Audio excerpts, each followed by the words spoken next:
review of the efficacy of the current light rail plan. Yes, I am a known critic of light rail. I have argued against it in 2012, 2010 timeframe. I was not able to make a coherent case that it was not financially feasible. I argued that it was not needed at this time. I argued that the numbers didn't work. I argued that the transportation provided was not consistent with the needs of Orange County. But what I could not argue was that the financial aspect of it would not work with the half-cent sales tax that was funding it. That is no longer the case. With the continual evolution of this light rail project, the numbers no longer work either. It not only does not provide services to our most transit-dependent population, it does not work financially.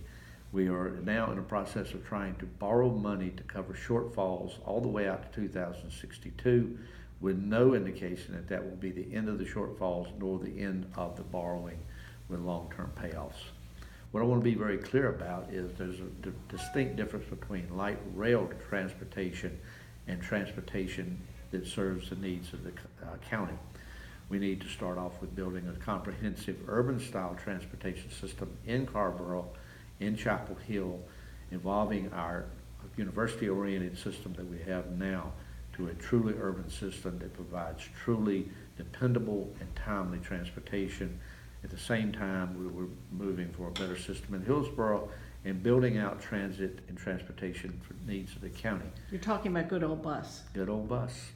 And also, while we're doing this, we can look for BRT in the major corridors, get that in place, and then sometime, and I've used this number before, sometime in the 2040, 2050 time frame, be looking for another transit option, whether it be LRT, whether it be something that we don't even know that exists right now. I'm very concerned that we're going to build a white elephant that is not going to serve the needs of the people. Could you help the folks that don't know a lot about the funding mechanisms to play out a couple scenarios? For example, if the federal government funding comes through, but not quite enough, and let's say the state funding, all the indications are we're not going to get what we need there, what will happen, do you think? This plan was originally designed at 50% federal funding, 25% state, 25% for the counties of Durham and Orange. As I mentioned, in 2012, that worked. The federal funding is still questionable. The state funding has already been cut from 25% back to a maximum of 10%, and it's only scoring at about 7.5%.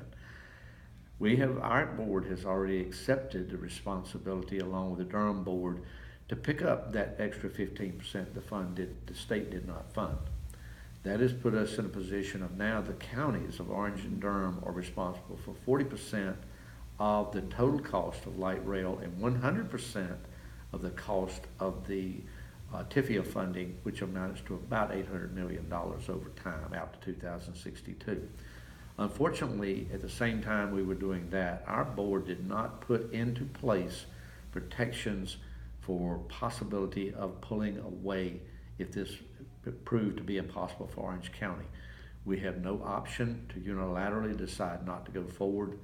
The only hope that our board has, should this become financially infeasible, is that the funding from the feds would go below 50%. Therefore, we have been told over time and repeatedly that if funding for federal share comes in less than 50, the project is not feasible. What worries me, what has worried me for months and for years, is that the same thing will happen with the federal, if it comes in at a deficit, that happened when the state moved from 25 to 10. The argument and the push will be, well, have the counties pick up more money. Well, the county cannot pick up any more money because we're not obligated to put anything in addition to the half-cent sales tax money. But what really worries me is there is no prohibition against using property tax money to supplement these deficits. Also, there's no prohibition about getting another sales tax approved by the legislature to supplement it. And in fact, it has already been discussed that we may need an additional sales tax. So what if there is an election and the majority of the commissioners say we no longer believe that this particular light rail technology is really going to help Orange County, we want to do everything we can to get out of it. What could that commission do? The options that we would have are extraordinarily limited because of the action taken by the current board in the spring of 2017. The fact that we did not put a provision in that amendment to the plan at that time limits our ability to do anything as far as making unilateral decisions. The only time we will have an option to make any kind of decision is the next time we have to vote on going forward, which is my understanding is in the 2019-2020 timeframe, when the next federal step occurs to where we have to approve going forward. At that point, we might have an option. But my worry is the way the wording is in the plan, with the legal aspects of the plan, we still cannot unilaterally withdraw.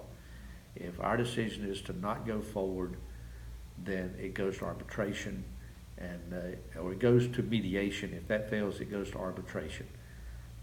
I am very concerned that at this point in time, the Orange County Board of Commissioners, as it currently sits, has eliminated our options as far as extricating ourselves from a very difficult situation. So even a material change in the agreement, which there is that in that agreement, that if there's a material change in the financing, that would trigger a kind of a renegotiation and a sit down among all the parties. It would trigger a renegotiation. If that renegotiation fails, it would trigger mediation. Mm-hmm.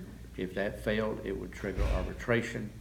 And I believe, and I stand to be corrected, but I believe arbitration is the final. I believe you're bound to the arbitration decision. So, and no guesses about how that would come out, but we would end up paying something, obviously.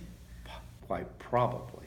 But keep in mind, at this point in time, the plan says that no board is obligated to put any funding in that is not obtained through the half-cent sales tax. Oh. Mm-hmm. So That's the only our thing we have board going for us. our board would not be legally required to place additional sales tax before the ballot, nor would it be legally obligated, as I understand it, to take part of our ad valorem tax revenue and dedicate it to light rail. But I'm envisioning a very difficult process should that become the conversation. I'm envisioning it would be a difficult process because I think that the advocates would very strongly push to go ahead and do this on the theory that this is a needed component in the future.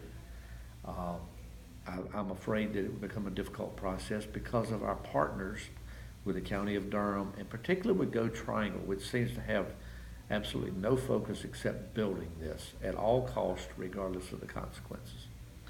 Well, let's just turn to bus service a minute. We have a 2030 mobility study that's predicting that 15501 is going to be gridlocked by 2030.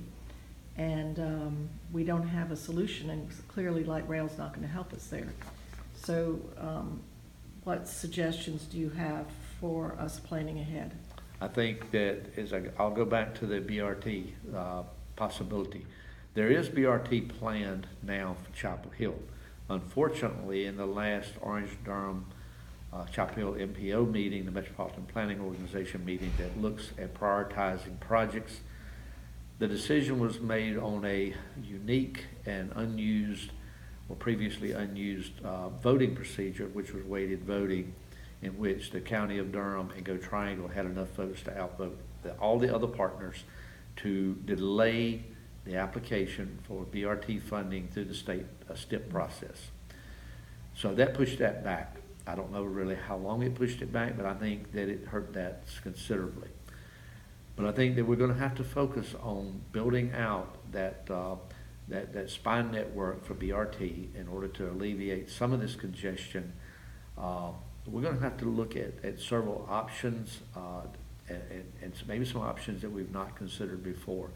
I don't know that it's going to be feasible to continue to expand the roadways because of the current density, the current construction that already exists, more than just some minor adaptations and some minor changes to address that. So we're going to absolutely have to look at mass transit in some form And that's why I continue to say we have to build out the local system, then move to a regional system through bus BRT, and then look at some other options. But I'm convinced that we cannot do it in reverse. We cannot build a point-to-point transit system and then work backwards to where we're at.